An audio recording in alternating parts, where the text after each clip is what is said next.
Hello everyone, my name is Elliot Gu. I'm co-founder and editor of Smart Bonds, and I hope you're all having a great weekend. One of the things I like to do on the weekends is to look at a bunch of charts, basically. So of course I look at charts of stocks, stock indices, bonds, major commodities, interest rates, economic data. But one of the things I like to do is I like to sort of look at trends. What's been leading markets higher? In this case, I'm going to talk mainly about the fixed income, the bond market, preferred markets, credit markets, which I cover in Smart Bonds. What's been leading? And are there any changes in intermarket relationships? In other words, are certain aspects of the bond market behaving differently this summer than they had been, say, 6 months or a year ago?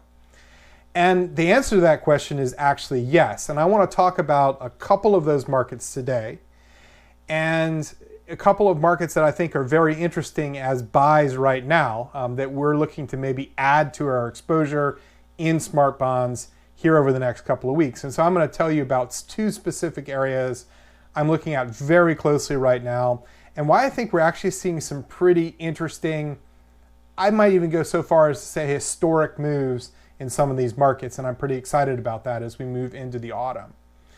Now, normally, this time of year, I'm recording this here in late August 2025. Normally, this is a pretty quiet time of year for financial markets. Normally, volumes sort of dissipate as a lot of institutional investors, big money, is on holiday, right? On vacation. But this summer, we've actually seen a lot of news flow, a lot of volatility, particularly in the bond market, around the Federal Reserve and the outlook for the Federal Reserve policy into the final part of 2025. And so those of you who've been paying attention, you probably are well aware of some of these events, but back on July 30th, we had a Fed FOMC meeting, and they held interest rates constant, as most of you are aware. And most of us found that statement after that meeting, as well as particularly the press conference with Fed Chair Jerome Powell following that meeting, to be kind of hawkish. And generally it seemed like the consensus at the Fed was that they could afford to wait, not lowering interest rates, until they saw the effect of tariff policy, of trade policy on inflation. In other words, are new tariffs going to cause a one-off bump higher in goods prices, so a short-term bump in inflation that would fade, or would it be a more durable impact? And balancing that, the Fed saw the labor market is relatively healthy, decent payrolls growth, low unemployment, and so they kind of saw back on July 30th the labor markets and inflation outlook as being kind of balanced, which pointed towards just sort of a wait and see mode. Obviously, the Fed has really three mandates, but the two you hear most about are stable prices, which they define as 2% annualized inflation. I don't make the rules. And of course, labor market strength, low unemployment. So back on July 30th, they thought those were pretty well balanced, and the sort of consensus at the Fed was that they could stay on hold. There were two Fed governors, Michelle Bowman and Christopher Waller, who dissented and favored a 25 basis point cut. And both of them issued statements later on that same week in late July saying, and one of the reasons they both mentioned was some signs of softness in the labor market. Now, Christopher Waller in particular, mentioned the likelihood for a lot of that relatively strong labor market data to be revised lower. And I think he was mainly talking about the advanced overall benchmark revisions we get in early September this year. But of course, just a couple of days later on August 1st, literally 2 days after the Fed meeting was on Wednesday, July 30th. We had July 31st, Thursday, and then Friday morning at 8:30 before markets open, we got the July jobs report, and the Bureau of Labor Statistics revised away 258,000 jobs previously reported for the prior 2 months, which would have been May and June. So they revised lower payrolls by 258,000, which is a very large revision for BLS. They even mentioned that in their statement. course, President Trump, had the director of BLS fired, or let go, however you want to put it. But the real story, I think, is just that the BLS number have become of lower quality in recent years. We've seen very large revisions, particularly to that first jobs number. So the way it works is, BLS on the first Friday of each month, they release their estimate of jobs created or lost, the unemployment rate, all that data for the prior month. So on August 1st, they release the data for July. In early July, they release the data for June. Then, in the subsequent 2 months, they issue revisions to that data. So, for example, in early August, they issued the first estimate for July jobs. They issued a revision for June and May. And the May and June jobs are what were revised 258,000 lower. We'll see in early September, I believe it's Friday, September 5th this year, we'll actually see the BLS issue their August payrolls estimates and then revise their June and July numbers. So it was an interesting timing this year because the Fed meeting came, and let me just show you this chart. This is what payrolls look like the day of the Fed meeting.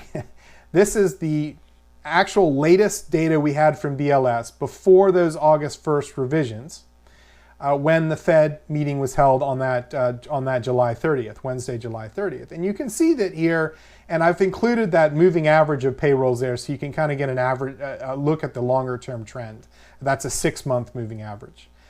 And you can see that, generally speaking, the jobs market looked pretty okay, just like Fed Chairman Powell said during the Q&A and press conference after the meeting. You had a little bit of a dip late last year and early this year, but then, actually jobs growth kind of picked up into March, April, May, and into June. And the average, the moving average, was pretty steady with where it was late last year. So the numbers looked okay. 2 days later, though, after those revisions, here's what the numbers look like. As you can see, this is a rather different picture. We see a big slowdown in jobs creation, almost a standstill in new payrolls for May and June. July was a bit better, but remember, that's just the first estimate, and that may very well be revised lower in early September and again in early October. And that 12-month moving average has fallen to the lowest level on my chart, which extends back to January of 2023. So you can see not only that, but the unemployment rate reached new highs. So for this cycle, it's not a high unemployment rate in absolute terms, but new highs for this cycle. The highest level for unemployment since late 2021. So this played right into the Dove's hands in the sense that it underlined the arguments of the two dissenters at the July meeting that there was potential weakness in the labor market that wasn't being fully captured by the BLS numbers. And indeed, we saw a big rally in the bond market. Then a few days later, lower rates. Then a few days later, we got the CPI number, which was benign. Then a couple days after that, we got the PPI, the Producer Price Index inflation number, which was not benign, showed actually a much above trend surge in inflationary pressures. And we saw a little bit of a sell-off in the bond market. But what I've been saying all through this time is that I do believe that the Fed is pivoting in favor of lowering interest rates this year. I think we'll get a cut in September, October, and December. So the 3 final meetings of this year. So I think we'll actually get 3 cuts this year. Chance it might be just 2 cuts, 50 basis points, but I think we'll probably get 75 basis points of cuts starting at their next meeting in September. And I think the game changer was those massive downward revisions to the BLS data, the Bureau of Labor Statistics data. I kind of don't like the BLS numbers. I know they're widely watched. They are market movers. I follow them. I'm trained as an economist. I follow them very closely, but they've always had a revisions problem. And sometimes the picture, oftentimes, especially around key turning points for the economy, the picture from that first release to the second revision can change dramatically, completely alter the outlook for the economy. And I believe that's what we're seeing right now. And I believe the Fed is a little bit scared that they might be falling behind the curve and the labor market might be weakening faster than expected. And it might be disorderly. Now, on Friday, August 22nd, Fed Chair Powell gave a speech at the Jackson Hole Conference, which is an annual conference usually in August. And oftentimes the Fed chair, we saw it with Bernanke, we saw it with Janet Yellen, and we've seen it with Jerome Powell, uses that event to sort of give a preview of what the Fed is thinking about the path of monetary policy. And in this case, the speech was very, very dovish.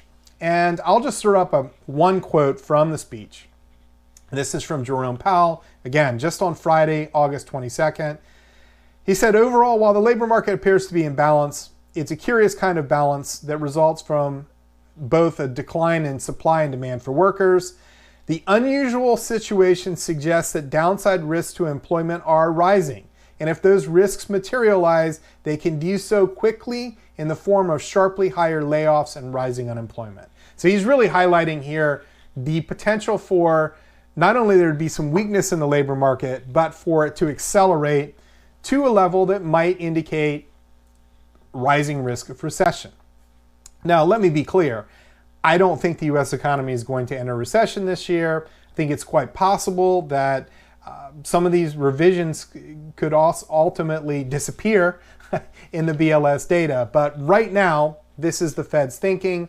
There certainly is a risk of slower jobs growth here over the next few months in that BLS data, and I do think they're going to respond to that by cutting interest rates.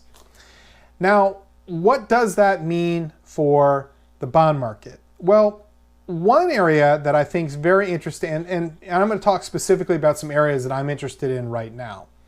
One area that I'm very interested in right now is the TIPS market. Now, those of you unfamiliar with this, TIPS is an acronym, and it stands for Treasury Inflation Protected Securities.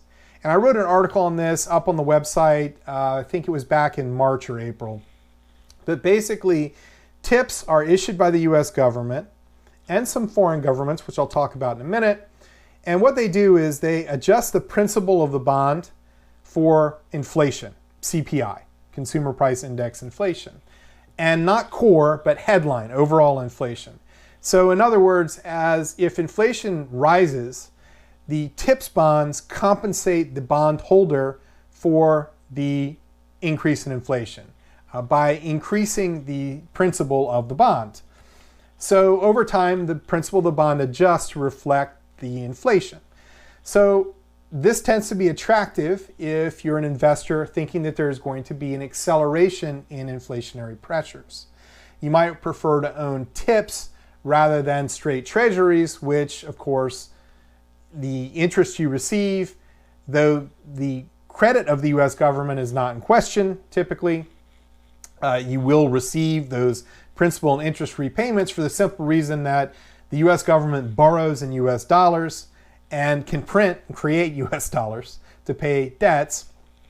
So that's not in question. There's not credit risk, but you do have risk that if inflation is high, it could eat away or even eliminate, and you end up with a negative real return once adjusted for inflation. TIPS protect you from that by adjusting the principal according to CPI. So let me throw up a chart here, which I think is actually quite an interesting chart. And this is a chart with two lines on it. The red line is the relative strength of an ETF that we follow that tracks intermediate term TIPS, US government bonds, Treasury inflation protected securities. This particular ETF has a duration of about 6.5 years. Now, those of you unfamiliar with the bond market may not have heard the term duration, but let me make it very simple. The shorter duration, the lower that number, the less sensitivity you have to interest rates. The higher that number, the more sensitive prices of that bond or bond ETF are to interest rates. So, a long-term government bond ETF, like for example, the iShares 20 plus year Treasury bond ETF that trades under the symbol TLT, which I'll talk about a little bit more in a minute, that has a duration of about 16 years. This ETF has a duration of 6.5 years. So it's kind of an intermediate term, much lower duration than, say, TLT, the long-term Treasury bond ETF. And how am I measuring relative strength? Well, I'm measuring relative strength relative to the iShares 7 to 10 year Treasury ETF, which trades under the symbol IEF.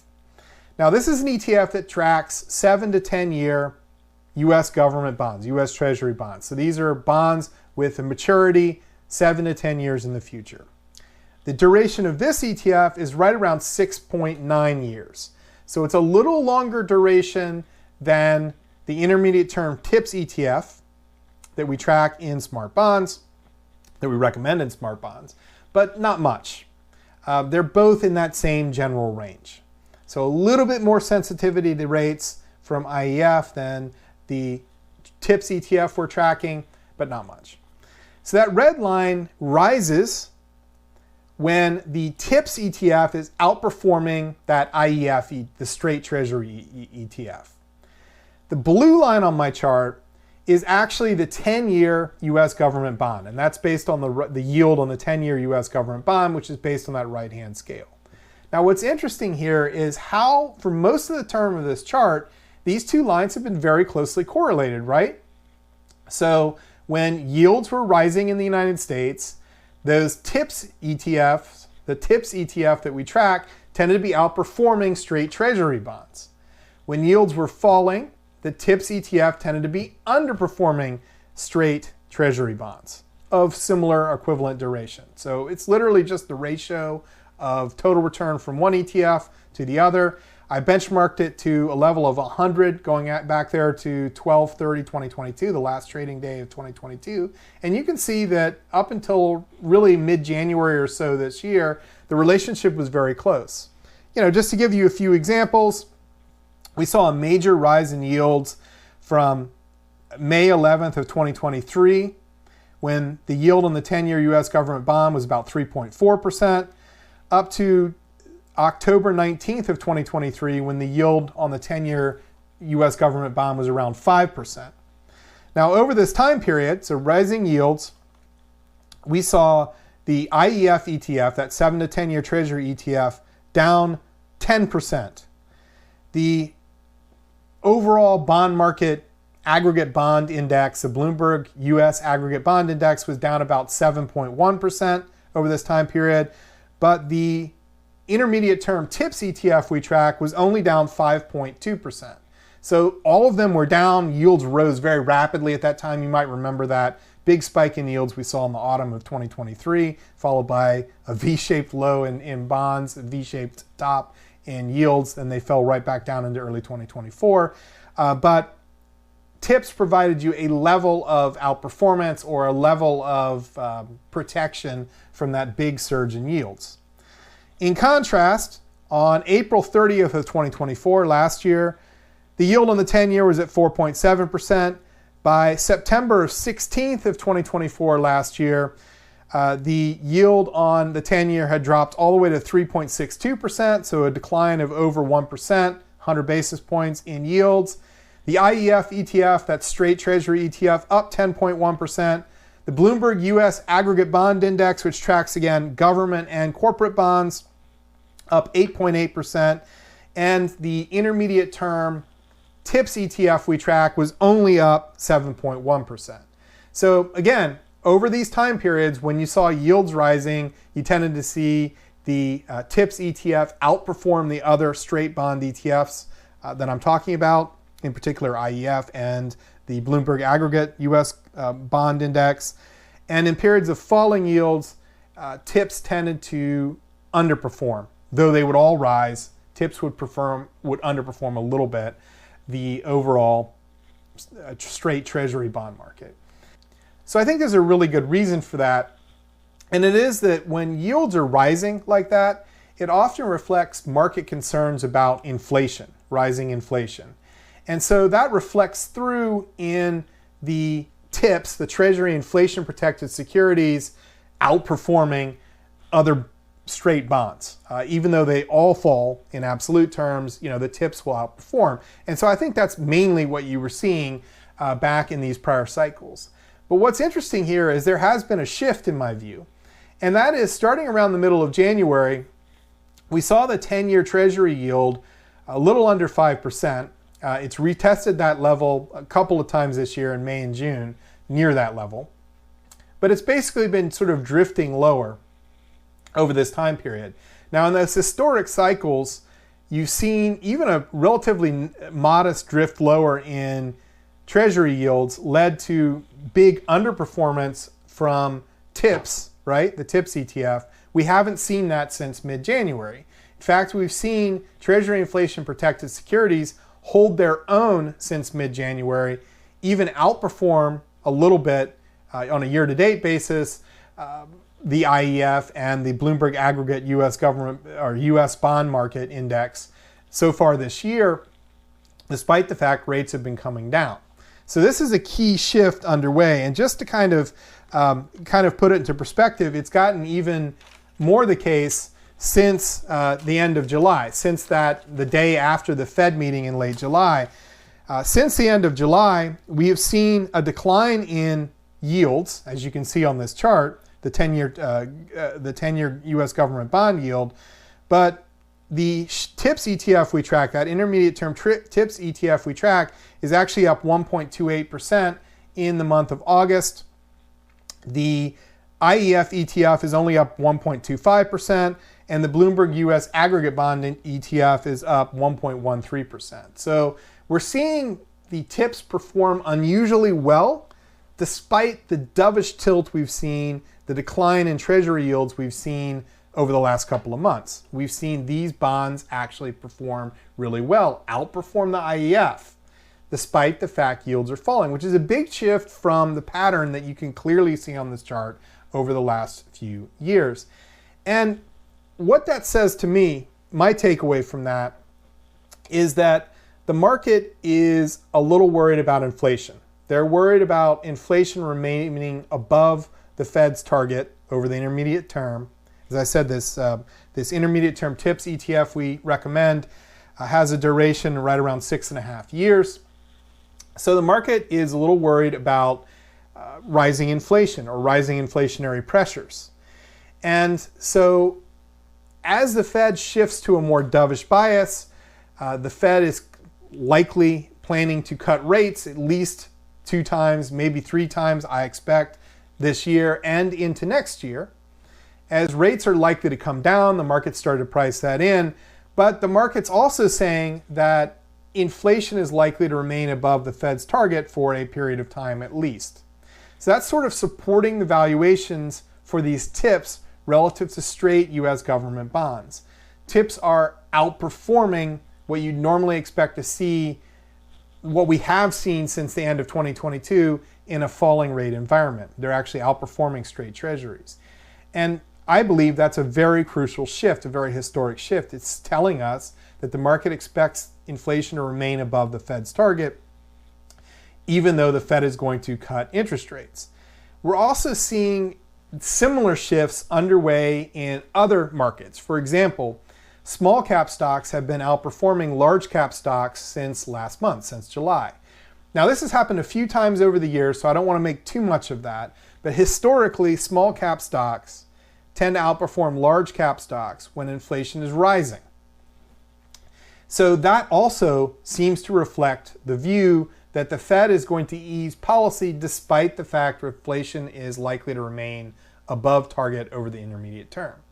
The other way of looking at it is that typically small cap stocks perform really well when the economy is strong. The US domestic economy is strong. So I believe there's a view here that the Fed is likely to cut interest rates even though economic growth is still holding up pretty well.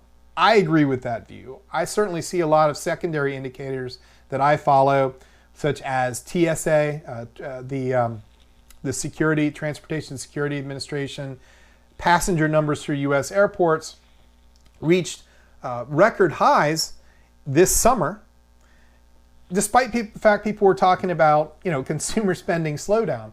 In my view, you're probably consumers who are worried about losing their jobs, consumers who are worried about their income, excessive rising risk of layoffs. They're unlikely to take a vacation.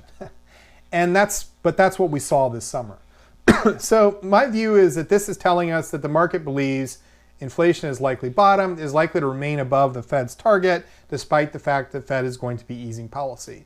That's a very supportive outlook or supportive scenario for Treasury tips, for Treasury inflation protected securities.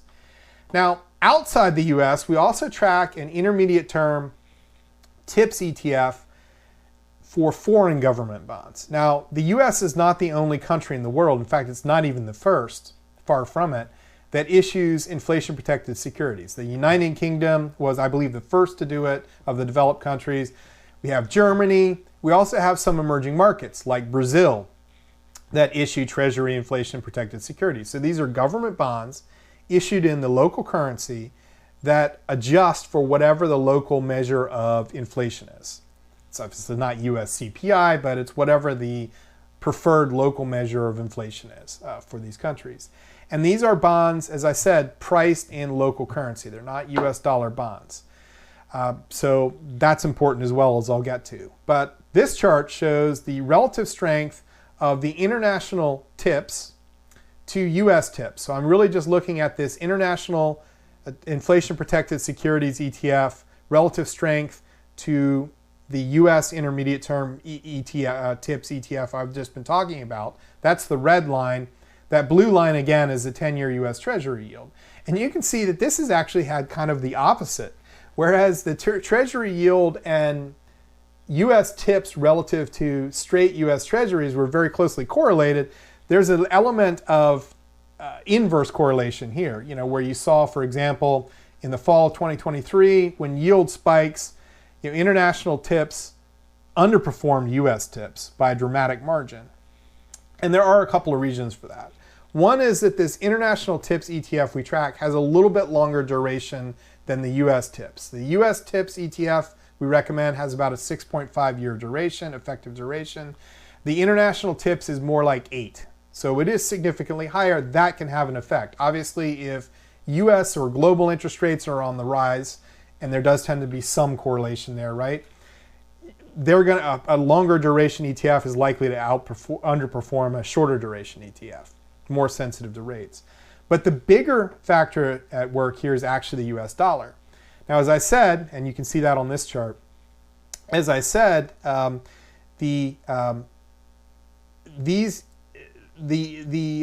Treasury inflation protected securities in this international ETF are priced in local currency. The ETF does not hedge that exposure. So when the dollar weakens, you get some benefit from that in US dollar terms, your return.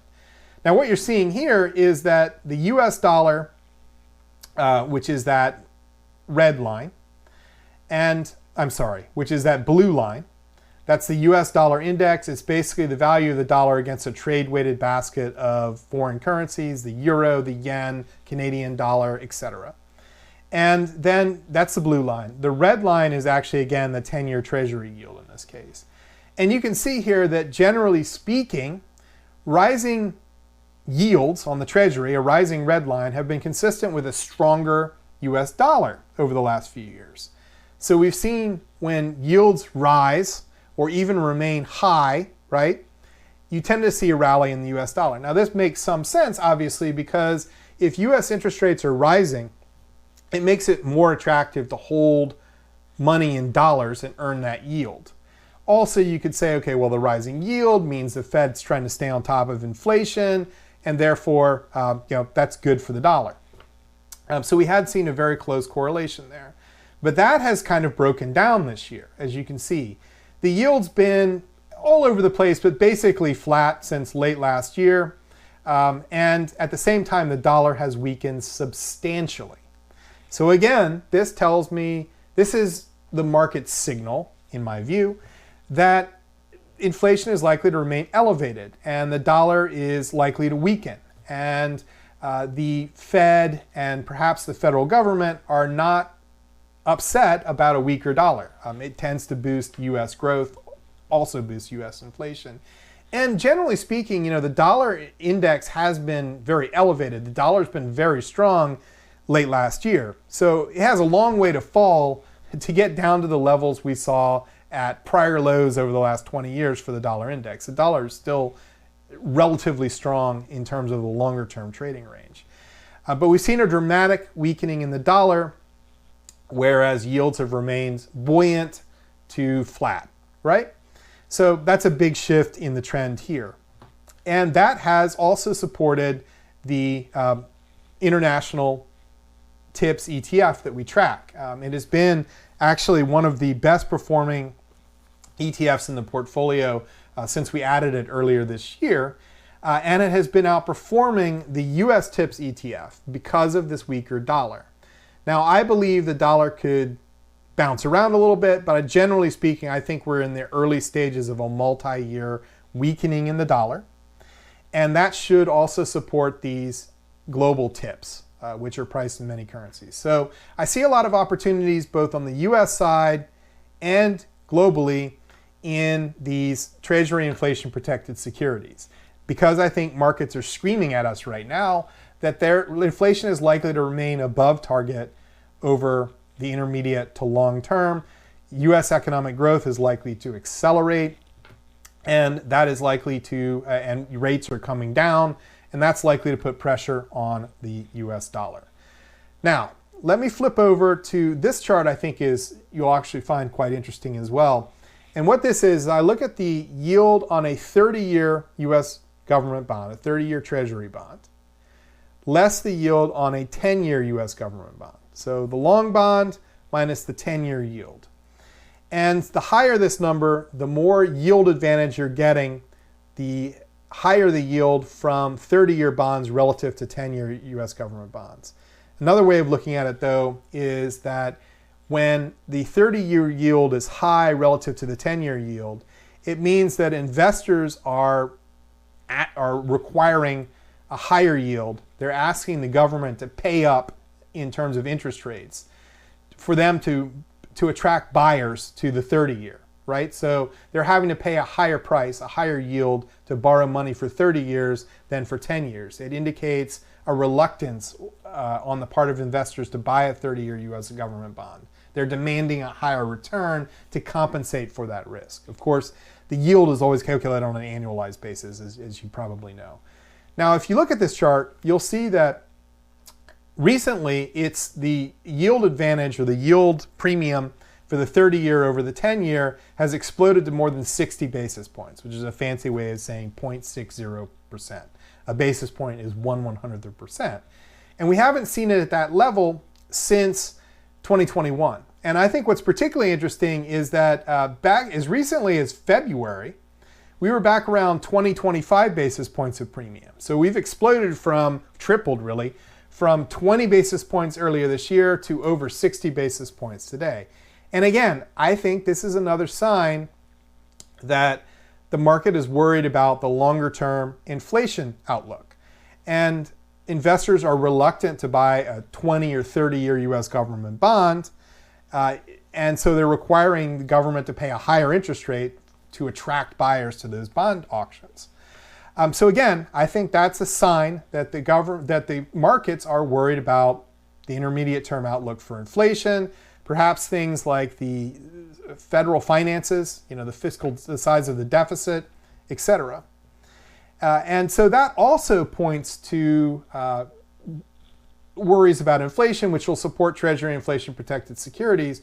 But I think it also suggests that most investors out there would be better off focusing on the belly of the curve rather than the long end of the curve. Now, let me explain what I mean by that. A lot of individual investors I talk to, particularly if they're primarily invested in equities and stocks, they like to talk about the TLT ETF. It's the ETF I'm asked about more than any other ETF out there. That's the iShares 20+ year Treasury bond ETF. So this is long-term government bonds, has a duration of over 16 years, around 16 years right now. And therefore, it's very sensitive to prevailing interest rates. And so a lot of equity investors are attracted to it because it moves the most. If you're trying to bet on an easier Fed, falling rates, then TLT is going to move more than the 10-year US government bond. So a lot of people look at that. But that chart I just showed you is really bad news for the TLT ETF, because what it means is that even though yields have generally been coming lower this year, the Fed is executing a dovish pivot, the 10-year yield has fallen more than the 30-year government bond yield. So 30-year bonds have underperformed 10-year bonds. So we've seen we've seen yields on 30-year bonds hold up a lot higher relative to the 10-year. So that's a problem. That's a headwind for those long-term government bond ETFs like TLT. Now, I will say we do recommend a very small position in TLT in the Smart Bonds ETF portfolio, but our much larger concentration is on the intermediate term bonds, the belly of the curve. And in particular, I like to look at ETFs with durations on the corporate, the investment grade corporate bond market, as well as the treasury market, and sort of that 5-6 year range. And let me explain a little more about why I think that's important. But first, let's look at it historically. I think there's a lot of people out there, a lot of equity investors who think that if you are worried about a recession, you have to be a hero and buy a long-term treasury bond ETF to benefit.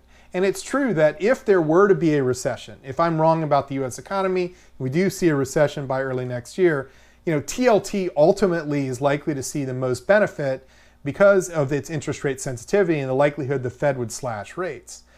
But usually, investors are better off holding intermediate term bonds until well after the recession starts. So let me show you an example. This is a chart showing the total returns in percentage terms for intermediate term corporate bonds in blue, intermediate term treasury bonds in green, and long-term treasury bonds in orange from July of 2006 until the summer of 2009. Okay, so those of you who don't remember this period, this was the Great Recession and financial crisis years. It was a very nasty recession in the US, very high unemployment, as well as a financial crisis centered on the real estate market. And this chart starts in the summer of 2006. The market peaked, the stock market, the S&P 500 peaked in October of 2007. The economy officially entered recession in December 2007. And the S&P 500 bottomed in March of 2009, so it was a long cycle. And the economy exited recession in June of 2009.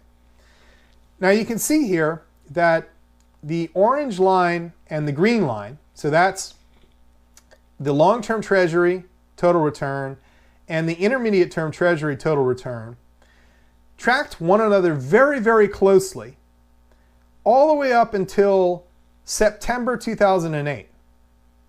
So you could have bought intermediate term treasury bonds, which are less volatile. This ETF that tracks intermediate term treasury bonds is significantly less volatile than the TLT, the long-term treasury ETF, which is what I'm tracking with that orange line there. It's significantly less volatile, yet the returns, the total returns from the summer of 2006 all the way up until September of 2008, which is when Lehman Brothers declared bankruptcy, were pretty much the same. So you could have gotten the same return with less risk. Now, TLT did explode to the upside in the autumn of 2008, but then as the economy began to mend, the stock market bottomed, it closed that gap right again with intermediate term treasury bonds. So even if you held all the way up until April, May of 2009, your returns from buying intermediate term corporate bonds with much less volatility were only about 5-6% lower than long-term government bonds with all that additional volatility if you held through this whole period. Also look at that blue line, which is intermediate term investment grade corporate bonds. Now keep in mind that this was a terrible economy And you had some of those investment grade corporates actually at risk of financial instability. For example, some of the big banks, which were rated investment grade, but still had real struggles during the financial crisis. But intermediate term corporate bonds remained positive over this period all the way up until around the time of the Lehman Brothers bankruptcy. So you could have bought intermediate term corporate bonds, intermediate term treasury bonds, and done almost as well as long-term treasury bonds throughout most of this cycle. Now, this is a historic cycle, and what I'm telling you now is I think there's even more risk on buying those long-term treasuries in large quantities. We do recommend some exposure, as I said, because of the fact that investors are worried about some of those longer-term dynamics, the longer-term deficit issues, longer-term inflation outlook, and they're favoring owning those intermediate-term 10-year and lower duration bonds over those really long-term bonds because of that inflation and fiscal outlook. And let me just throw up a table here real quick. And what I've listed here on this table, we recommend an intermediate-term corporate bond ETF in smart bonds with a duration of 6.1 years. We recommend an intermediate-term government bond ETF in the service with a duration of 4.9 years. So these are definitely in that belly of the curve zone. The more popular ETFs out there, the ones that I'm asked about more often, are that 7 to 10 year Treasury ETF, symbol IEF, that 4 to 7 year US Treasury ETF, IEI. Those have durations of 7 years and 4.5 years respectively. On the corporate side, a lot of people ask me about the investment grade corporate iShares ETF, symbol LQD. That has a duration of 8.3 years. And that Vanguard Total Bond ETF, symbol there is BND, which tracks the overall corporate and treasury bond market. That has a duration of about 5.9 years. And of course, the ever popular iShares 20 plus year treasury ETF, symbol TLT, with that duration of 16 years. But look at the two top bonds that we have the largest positions in the smart bonds portfolio in these categories. And you can see that year to date, the intermediate term corporate bond is up 6.73%, dramatically outperforming that 8.3 year duration LQD ETF, which is up less than 6%. The intermediate term government bond ETF has a return of 5.5% year to date. That's dramatically outperforming the 20 plus year Treasury ETF at 2.22%. It's underperforming a little bit that 7 to 10 year Treasury ETF, but I can tell you that intermediate term government bond ETF that we recommend with its duration of 4.9 years is significantly less volatile than that 7 to 10 year Treasury ETF with a duration of 7 years. So I think there's this extreme advantage to sticking to that belly of the curve, those intermediate term corporate and government bond maturities. So that's another area that I'm looking at. I think this could become even more important as we move into the autumn because of what I said. Those 30-year Treasury yields are blowing out relative to the 10-year. Tells me the market's worried about inflation, the market's worried about the longer-term fiscal picture for the U.S. So with that, I'm often asked when I record these videos, to let you know how the portfolio in smart bonds, the model portfolios in smart bonds have performed. So I thought I'd just do that. This is actually a chart. We calculate returns every week. We're very transparent about this, nothing to hide. The baseline portfolio is our main portfolio. That's only bond, credit, and preferred stock ETFs. We have a defensive portfolio, which is similar, but a little bit less, designed to be a little bit less volatile and have a slightly higher yield or equivalent yield. So a little bit more for those of you who want to minimize your volatility in bonds. Then we also have a dynamic 60-40 portfolio, which allocates to bond ETFs as well as an allocation to stock market via mainly the SPDR S&P 500 ETF. We also have a international bond or international stock ETF in there as well. And the reason we call it dynamic is the traditional 60-40 portfolio allocation is 60% of your money in the S&P 500, 40% in an index like the Bloomberg US Aggregate Bond Market Index. What we do though is we vary those weights over time. We have a series of systematic as well as discretionary factors that I look at to determine whether I think that you could have a higher allocation to stocks or a lower allocation to stocks than that 60% standard. So at times we would go as low as 20% allocation to stocks or as high as 80% depending on our outlook and these trend following models that we follow. So you can see here the returns have been quite good. Since inception on the 30th of May of 2024, the baseline portfolio is up 8.47%. That's through August 22nd of 2025. The defensive portfolio is up 7.87%, and the dynamic 60-40 portfolio is up 19.74%. So that dynamic 60-40 portfolio, the advantage there, it's returned a little bit around 80% of the total return from the S&P 500 with less than half the volatility, less than half the risk. On an annualized basis, since inception, the baseline portfolio has returned 6.7% annualized, defensive 6.2%, and dynamic 60-40 15.5%. So many of you have asked me about our returns. That's them. Feel free to ask me any additional questions you like in the comment sections below. And if you're interested in smart bonds, I think this is a very exciting time to be invested in the bond market, in large part, due to some of the trends I talked about on this video today. There are a lot of opportunities in areas like overseas bonds, inflation-protected bonds, as well as the belly of the curve, in my view, and we're seeing some very strong returns from those. For a strictly limited time, I am offering 60-day free trials to the Smart Bond service right here on Substack by clicking the button that I'll throw below this video, down in the text below this video. All that means is you can check out the service for the next 2 months, 60 days. You get all of our updates. You get the model portfolios I just mentioned, specific recommendations. We actually have a quarterly issue coming out in early September. We also send out monthly updates. That'll be coming out next week. But in the first half of September, we'll be sending out a more detailed quarterly update on the service with, I think, some changes to the portfolio and a couple of new ideas I'm looking at. So if you're interested in the type of low volatility, high yield strategies we employ in this service, then give the service a try. Next 60 days. If you don't like it for any reason, cancel within that trial period and you will never be billed for the service. You just won't be billed. If you cancel after the 60 days, you get a prorated refund of your subscription price. So I encourage you to give it a try. We're going to be holding this special offer open through the weekend after Labor Day. So if you'd like to give it a try, please sign up over the next week and a half or so, because after that we'll be closing down this offer and not offering that extended free trial.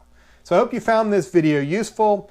I hope that you got some good ideas out of it, and I hope that some of you will give the Smart Bond service a test drive using our 60-day free trial option here in the next few minutes. If you'd like to take advantage, again, click the link below this video. Thanks again. My name's Elliot Gu. Thanks for listening.